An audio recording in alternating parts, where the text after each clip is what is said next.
Me llamo Natalia y esta es mi historia. Hace 29 años, un trasplante de corazón me salvó la vida.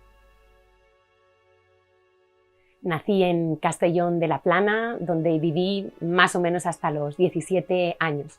Crecí en un hogar estable, acomodado, con un hermano donde me enseñaron principios religiosos. Y recuerdo que desde muy pequeñita me acostumbré a esforzarme mucho por las cosas. Quería hacerlo todo muy bien. Me esforzaba mucho en mis estudios, en los deportes que practicaba, porque en realidad estaba buscando aceptación. Quería hacerlo todo súper bien, era perfeccionista y en realidad creo que fue porque mi padre fue exigente, poco afectuoso y eso me llevó a casi llegar al punto de la obsesión. Y aunque el hecho de practicar una religión me llevó a creer que era buena persona, la realidad era bien distinta. Llevaba una doble vida, mentía a mis padres, era rebelde, sobre todo en la época de la adolescencia, y me llevaba bastante mal con mi padre. Y todo esto empezó a desarrollar en mi interior una especie de amargura, de tristeza. Me costaba muchísimo estar contenta a pesar de que aparentemente lo tenía todo. Tenía muchos altibajos emocionales, como una montaña rusa. Un día podía estar súper bien y al día siguiente estaba en el valle de la tristeza y todo estaba mal. Tenía fases de depresión. Con 20 años tomaba pastillas para dormir. Algunas veces pensé incluso en el suicidio. Y es que no tenía paz. Era una persona muy reflexiva, me gustaba mucho darle vueltas a las cosas y pensaba mucho sobre el sentido de la vida y sentía muchas veces que no encajaba en ningún lugar, que mi vida no tenía sentido y tenía miedo a la muerte. Pensaba, ¿para qué estoy aquí? ¿Qué va a pasar después de que yo muera?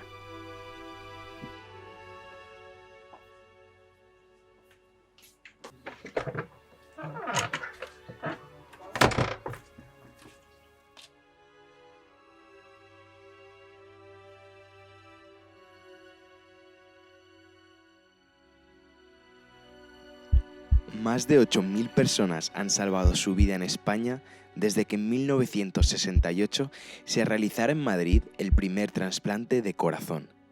Se trata de una operación en la que un corazón irreversiblemente enfermo se reemplaza por el corazón sano de un donante. En el momento de la intervención, el cirujano hace una incisión en el pecho, separa el esternón y abre la caja torácica. Luego, retira el corazón enfermo y cose el corazón del donante en su lugar. De la misma manera, nuestro corazón está enfermo de pecado, egoísmo, orgullo, inmoralidad, rebeldía, idolatría, y no hay cura, excepto el trasplante de corazón que Dios prometió a través del profeta Ezequiel. Os daré un corazón nuevo y pondré espíritu nuevo dentro de vosotros, y quitaré de vuestra carne el corazón de piedra, y os daré un corazón de carne. Me fui a Madrid, a la universidad, estudié periodismo y cuando estaba en el segundo año de carrera me pusieron a compartir habitación en el colegio mayor donde vivía con una chica y la verdad que ella me impactó. No solo su vida, sino cómo me habló de Dios. Yo en aquel entonces quería huir de todo lo que sonara a religión, pero había algo en ella que me atraía. Era como que desprendía alegría, desprendía una especie de despreocupación, porque la verdad es que yo vivía preocupada todo el tiempo. Tenía una visión muy negativa del mundo y ella siempre estaba contenta. De hecho, ella me regaló un libro que nunca lo olvidaré, que se llamaba Vida positiva en un mundo negativo. Un día estaba tan desesperada que me senté al borde de su cama llorando.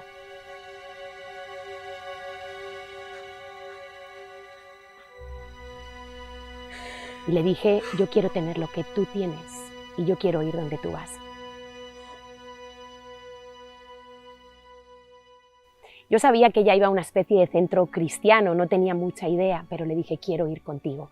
Y ese día fui a la iglesia por primera vez, a la iglesia cristiana, y fue un día increíble. Recuerdo que ella me dibujó en un papel un círculo con 3 partes, espíritu, alma y cuerpo, y me explicó que yo tenía 3 dimensiones, 3 partes, y que todas esas sensaciones que yo experimentaba, la inseguridad, la ansiedad, el insomnio, la intranquilidad, el desasosiego, eran el resultado de mi vacío espiritual, de estar separada de Dios. Y es que entendí que yo no había rechazado a Dios, sino a una imagen equivocada de Dios que la religión me había presentado. Muchas veces yo me imaginaba a Dios con un mazo en sus manos esperando que yo me equivocara para caerme encima y castigarme.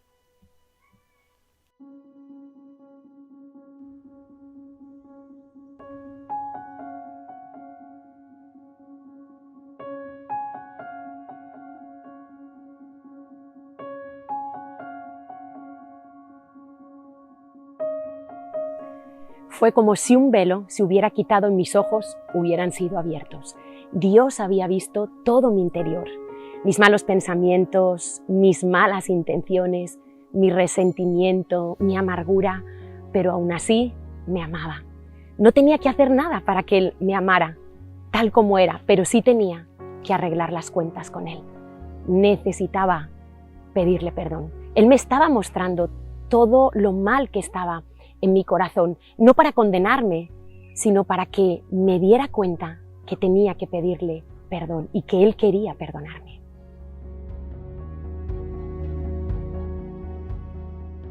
En realidad yo había levantado una pared de separación, un muro entre Dios y yo, viviendo a mi manera, dándole la espalda a Dios, y en el fondo yo era consciente porque una luz roja se encendía en mi conciencia.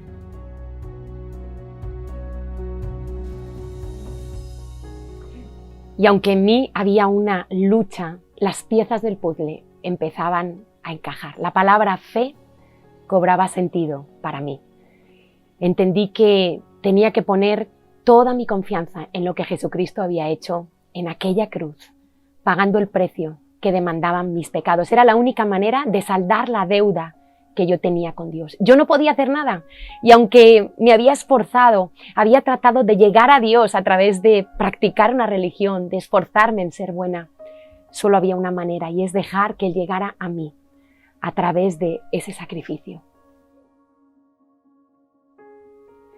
Así que un día tuve una conversación con Dios, me sinceré con Él, me humillé, sin fórmulas, sin ritos, de corazón a corazón, le pedí perdón y vi la respuesta. Él quitó un peso que había sobre mí. Sentí que me limpió, que me quitó ese corazón endurecido y me dio un nuevo corazón. Fue como empezar de nuevo, nacer de nuevo. Y no solo pude perdonar a otros, a los que me habían hecho daño, sino que me pude perdonar a mí misma. Y por eso Jesús dijo: yo soy el camino, la verdad y la vida. Nadie viene al Padre si no es por mí.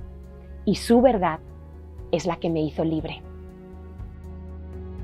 Hoy disfruto de la vida, aunque no es perfecta, de la familia y del propósito. Encontré mi propósito. Supe por qué estudié periodismo. Hoy las noticias son muy malas, pero parte de mi propósito es contarle a todo el mundo las buenas noticias de salvación a través de aquella cruz. Valoro muchísimo la paz que tengo, el gozo y la seguridad de saber que el día que muera voy a entrar en el cielo, no porque lo merezca, porque sea bueno o porque tenga obras que me abran la puerta, sino solamente por su gracia, por ese regalo que un día decidí aceptar. Trato de cuidar cada día este nuevo corazón que he recibido, esta nueva relación con Dios a través de ese trasplante de corazón que salvó mi vida. Y esta es mi historia.